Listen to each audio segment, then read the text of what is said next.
Imagine waking up in medieval England, not to the smell of soap or fresh water, but to the stench of sweat, smoke, animal waste, and streets slowly rotting beneath your feet.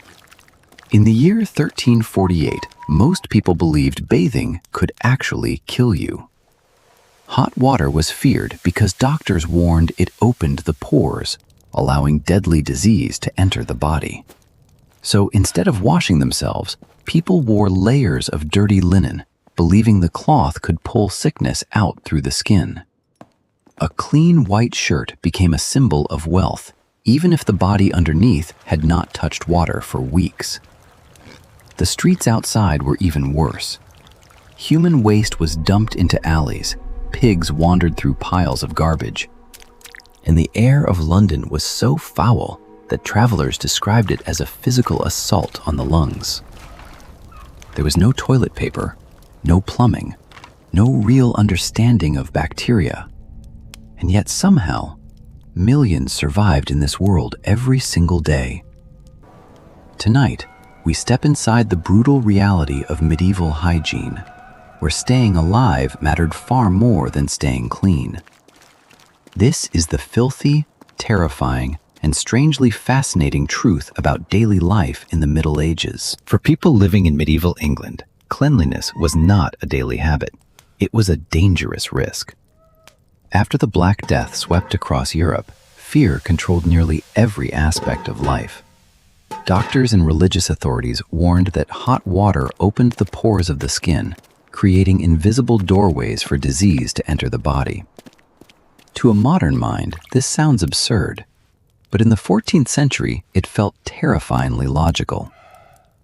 Most people stopped bathing entirely. Instead, each morning began with what was called a dry wash. A person would wipe their face and hands with a rough cloth dipped in cold water, and that was often the only washing their body would receive for days, sometimes weeks. Among the nobility, a strange new belief became popular. Wealthy families convinced themselves that fine white linen could cleanse the body without water. The fabric was believed to absorb sweat, toxins, and impurities directly from the skin. So rather than bathing, nobles simply changed clothes repeatedly throughout the day. A rich lord might wear 3 or 4 fresh linen shirts before sunset, while never once stepping into a bath. This is why portraits from later medieval Europe often display bright white collars and undershirts so proudly. It was not just fashion, it was a public statement that you were wealthy enough to remain clean without touching dangerous water. Dental hygiene was even more brutal. There were no toothbrushes, no toothpaste, and certainly no anesthesia.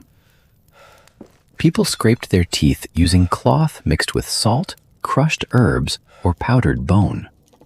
The treatment damaged enamel almost as badly as the decay itself.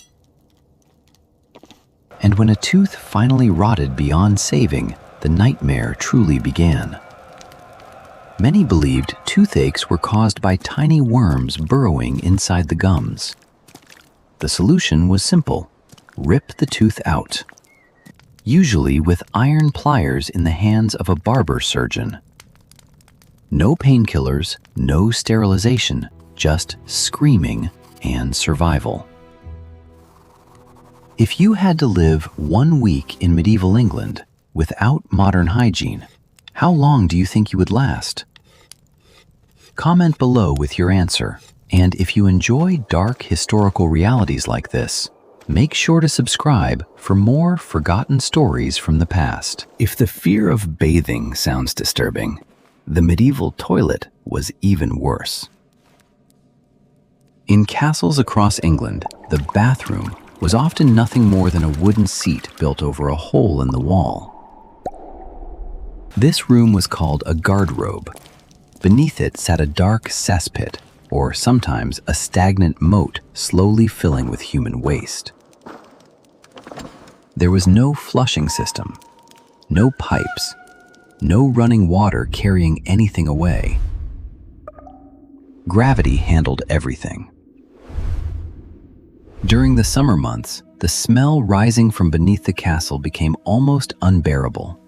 Travelers described the odor as thick enough to taste in the air. And yet, medieval nobles discovered a strange advantage hidden inside this filth. They often hung expensive velvet robes and furs inside the toilet chamber itself. Why? Because the powerful ammonia fumes rising from human waste helped kill fleas, moths, and parasites living in the fabric. The medieval toilet had become a fumigation room. But outside the castle walls, conditions grew far more horrifying. In crowded cities like London, most families used simple buckets or backyard pits to store waste. When those pits overflowed, many people simply dumped everything directly into the streets. Rain mixed human waste with mud, animal droppings, rotting food, and blood from butcher shops into a thick sludge coating the roads. And somewhere inside that darkness worked the men known as gong farmers. Under cover of night, they climbed into cesspits with shovels and bare hands, hauling out tons of human waste to keep entire cities from drowning in their own filth. It was one of the deadliest jobs in medieval England. Some workers suffocated instantly from toxic gases before they could even climb back out. To survive in a medieval city, you had to learn how to live inside the smell. London in the 14th century was not the grand stone capital people imagine today. It was a crowded maze of narrow alleyways, wooden houses, open gutters, smoke, mud, and decay. The streets were alive, but barely clean enough to breathe. Most roads had no drainage system at all. When rain fell, it mixed together animal manure, rotting food, human waste, and industrial filth into a thick river of sludge flowing between homes. And nearly everyone contributed to it. Families emptied chamber pots directly from upper windows into the streets below. Butchers dumped blood and scraps beside marketplaces. Fish sellers left piles of rotting scales baking under the summer sun. The result was a city that constantly smelled of death, smoke, urine, and wet straw. Travelers arriving in London often wrote that the odor hit them long before they saw the city walls. But perhaps the strangest part of medieval sanitation was the animals. Pigs wandered freely through the streets, feeding on garbage thrown from homes and taverns. In many ways, they acted like living trash disposal systems. Dogs scavenged beside them, rats thrived underneath them, and everywhere, fleas spread silently from body to body.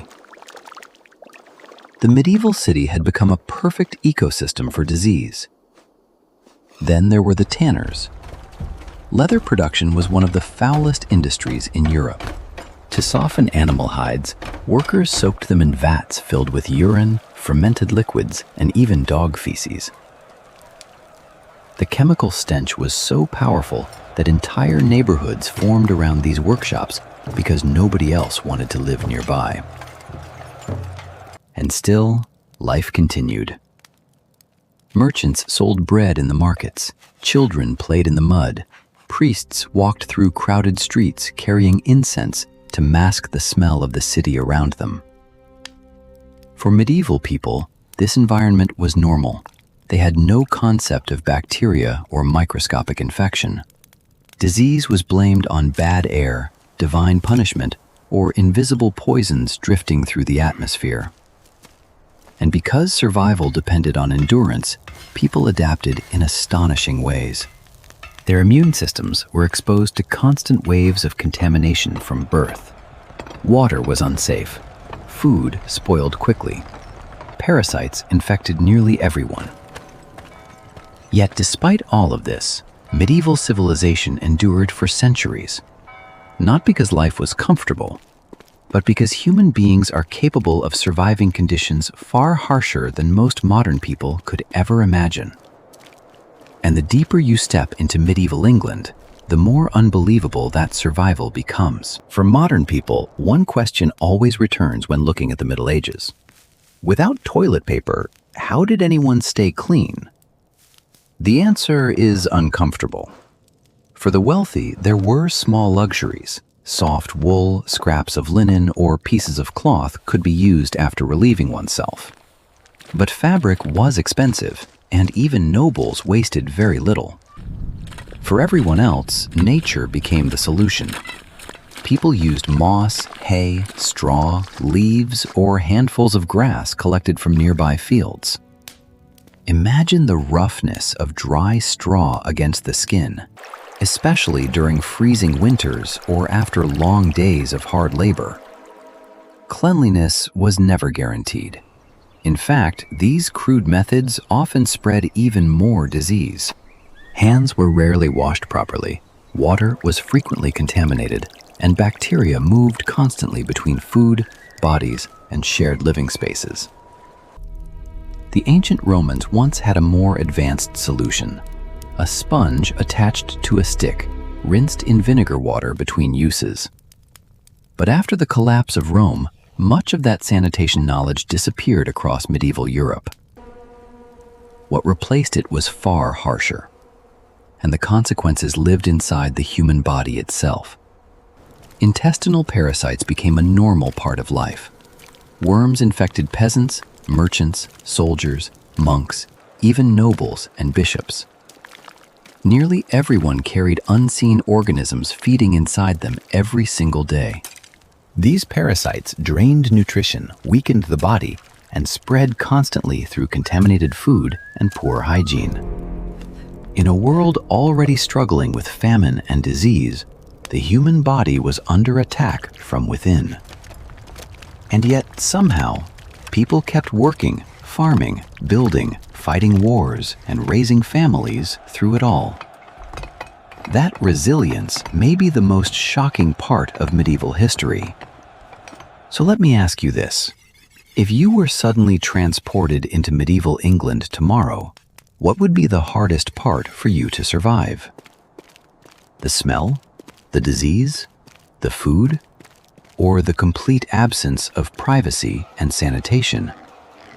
Comment below with your answer.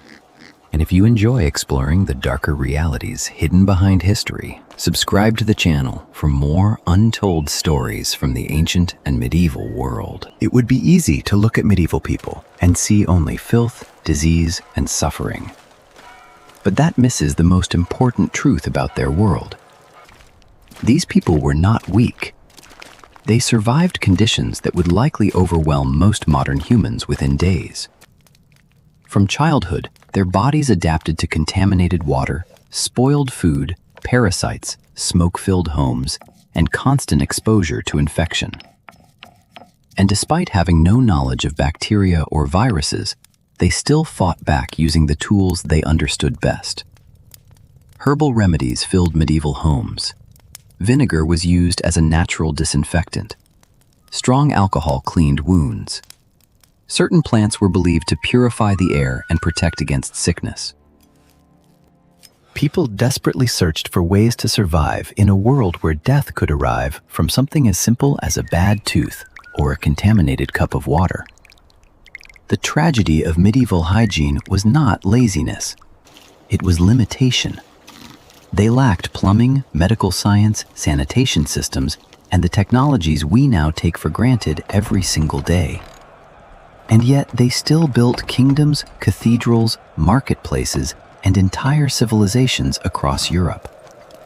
So when we look back at the dark streets of medieval England, we should see more than dirt and disease. We should see human endurance pushed to its absolute limit. A civilization struggling every day against the brutal realities of its own time, and somehow surviving anyway. The Middle Ages were not clean.